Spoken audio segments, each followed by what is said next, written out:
지금 QLD, TQQQ 하시는데 멘탈이 약해서 흔들리는 게 아닙니다. 구조가 없어서 흔들리시는 겁니다. 그리고 구조가 없으면 계좌가 아니라 마음이 먼저 청산됩니다.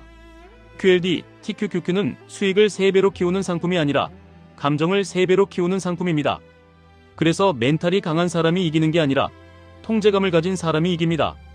통제감이 없으면 같은 하락을 겪어도 더 아프고 더 오래 흔들리고 더 자주 잘못 누릅니다. 생각해보세요. 사람이 진짜 무너지는 순간은 가격이 떨어질 때가 아닙니다. 내가 아무것도 못한다고 느끼는 순간입니다. 뉴스가 쏟아지고 차트가 흔들리고 주변에서 다들 한마디씩 하고 그때 내 손이 멈추지 못하면 끝입니다. 왜냐하면 그때는 시장을 보는 게 아니라 공포를 보는 상태거든요. 아이들이 무서운 장면을 보면 도망가잖아요. 그 장면이 진짜라고 믿어서가 아니라 지금 당장 끌 수 있다는 느낌이 없어서입니다. 리모컨이 내 손에 없으면 화면이 나를 지배합니다. 투자도 똑같습니다. 리모컨이 없으면 QLD, TQQQ가 나를 지배합니다. 여기서부터가 핵심입니다. 리모컨은 용기가 아닙니다. 버튼입니다. 버튼이 있다는 사실이 사람을 바꿉니다. 실제로 버튼을 누르지 않아도 됩니다. 언제든 멈출 수 있다는 느낌이 있으면 뇌가 덜 흔들립니다. 이게 진짜 멘탈 관리입니다. 그럼 투자에서 리모컨이 뭘까요? 3가지입니다. 예측, 통제, 거리. 예측은 오늘 시장을 맞추는 능력이 아닙니다. 내가 어떤 상황에서 어떤 행동을 하게 될지 미리 정해두는 겁니다. 통제는 시장을 통제하는 게 아닙니다. 내 행동을 통제하는 겁니다. 거리는 내가 공포 속 주인공으로 들어가지 않고 관찰자로 남는 겁니다. QLD, TQQQ 하시는 분들 대부분은 차트를 더 보면 통제가 생길 거라고 착각합니다. 근데 더 보면 더 흔들립니다. 레버리지는 작은 노이즈도 큰 공포로 확대해 보여주니까요. 그래서 기준 차트는 QLD, TQQQ가 아닙니다. 기준은 QQQ입니다. 기준을 본주로 두는 순간 공포가 줄어듭니다. 과장된 화면에서 한 발 떨어지는 거죠. 이제 진짜로 리모컨을 만들어 드리겠습니다. 종이에 한 장만 쓰시면 됩니다. 오늘 밤에요. 그리고 이 한 장이 없으면 아무리 좋은 분석을 봐도 소용이 없습니다.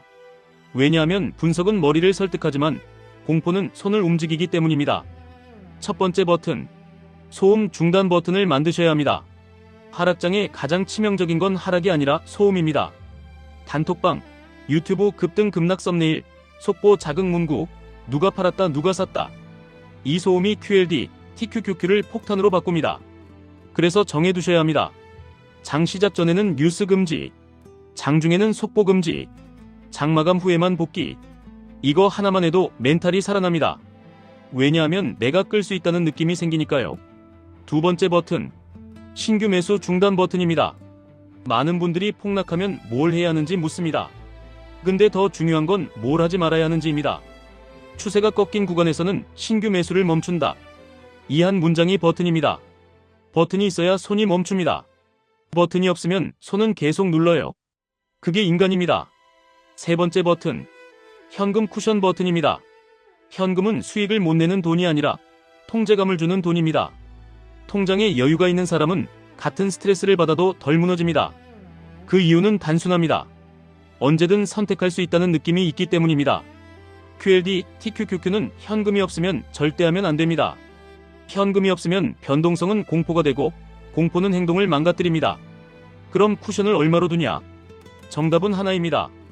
당신이 밤에 잠들 수 있는 만큼입니다. 잠을 못 자면 그 비중은 과합니다. QLD, TQQQ는 마음의 수면을 갉아먹으면 수익이 나도 결국 잃습니다. 수익보다 먼저 삶이 깨지거든요. 네 번째 버튼, 분할 매도 버튼입니다. 사람은 손실에서 흔들리는 게 아니라 수익에서 더 흔들립니다. 오르면 더 사고 싶고 조금만 꺾이면 다 잃을까봐 불안해지고. 그래서 분할 매도는 멘탈 보험입니다. 정고점 근처에서 보유 물량의 일부를 줄인다. 그 일부는 안정자산으로 옮기거나 현금으로 남긴다. 이게 통제감입니다. 통제감이 있으면 하락이 와도 무력감이 덜합니다. 왜냐하면 이미 내 손으로 선택을 했기 때문입니다. 다섯 번째 버튼, 관찰자 버튼입니다. 지금 내가 공포를 느끼는 중이다. 지금 내가 패닉을 상상하는 중이다. 이 문장을 입 밖으로 내뱉는 순간 거리감이 생깁니다. 이게 멘탈 기술입니다. 문제 속 주인공이 되면 문제는 커지고 관찰자가 되면 문제는 작아집니다. 같은 차트인데도요.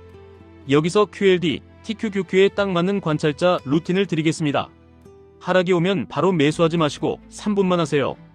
호흡 3번, 어깨에 힘 빼기, 지금 내 손이 자동으로 눌리려고 한다고 말하기. 그 다음에 체크리스트를 보세요. 체크리스트가 리모컨입니다. 체크리스트는 딱 5줄이면 됩니다. 지금 QQQ가 기준선 위인가 아래인가? 지금 금리가 위험 방향인가 아닌가? 지금 달러가 급등 중인가 아닌가? 내 현금 쿠션이 살아있는가? 내 비중이 수면을 깨는 수준인가 아닌가? 이 5줄 중 3개가 위험이면 오늘은 아무것도 하지 않는 날입니다. 아무것도 하지 않는 게 가장 어려운 행동이라는 거 아시죠? 근데 버튼이 있으면 됩니다. 버튼이 있다는 느낌만으로도 사람이 덜 흔들립니다. 이제 실제 상황을 넣어보겠습니다. 급락이 왔습니다. 커뮤니티가 난리입니다. 뉴스가 쏟아집니다. 이때 대부분은 손이 먼저 움직입니다. 추매를 하든 손절을 하든요. 근데 리모컨이 있는 사람은 다르게 합니다. 소음 중단, 기준 확인, 비중 확인, 현금 확인, 그리고 결정. 결정은 둘 중 하나입니다. 오늘은 매수하지 않는다. 혹은 계획한 만큼만 산다. 이 둘 외의 행동은 전부 공포 행동입니다. QLD, TQQQ에서 망하는 패턴은 항상 같습니다. 원칙 없이 샀다가 소음에 흔들려서 팔고 다시 올라가면 분해서 다시 사고 그리고 또 흔들리고 이게 반복되면 계좌가 아니라 자존감이 무너집니다. 그래서 멘탈이 약해지는 겁니다. 사실 멘탈이 약한 게 아니라 통제감이 사라진 겁니다. 돈이 사람을 바꾸는 게 아닙니다. 돈이 주는 통제감이 사람을 바꿉니다. QLD, TQQQ에서도 똑같습니다. 수익이 멘탈을 바꾸는 게 아니라 내가 통제하고 있다는 느낌이 멘탈을 바꿉니다. 그래서 오늘 해야 할 건 차트 공부가 아니라 리모컨 제작입니다. 여기서 자주 나오는 질문을 미리 잡아드리겠습니다.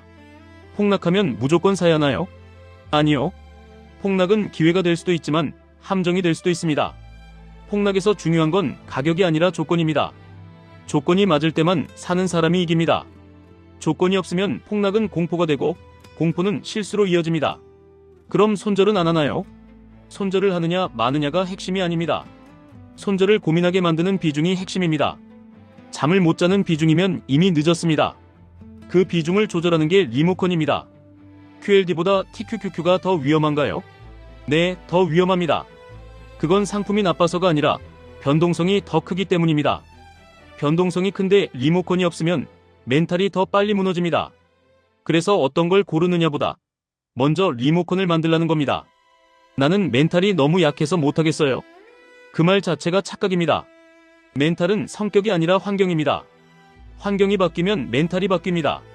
소음을 끄고 기준을 본주로 두고 현금 쿠션을 두고 분할 매도를 걸어두고 체크리스트로 결정하면 당신은 멘탈이 강해집니다. 정확히 말하면 멘탈이 강한 사람이 되는 게 아니라 멘탈이 흔들릴 틈이 없는 구조로 들어가는 겁니다. 마지막으로 한 문장만 기억해 주세요. QLD, TQQQ는 예측으로 먹는 게 아니라 통제감으로 버는 겁니다. 버튼을 가진 사람만 끝까지 갑니다. 오늘 밤 종이 한 장에 리모컨 5개만 만드세요. 내 소음 중단, 내 신규 매수 중단, 내 현금 쿠션, 내 분할 매도, 내 관찰자 루틴. 이 5개가 있으면 시장이 흔들려도 당신은 안 흔들립니다. 그리고 그때부터 QLD, TQQQ는 공포가 아니라 도구가 됩니다. 지금까지 1분 투자 하이젠버그였습니다.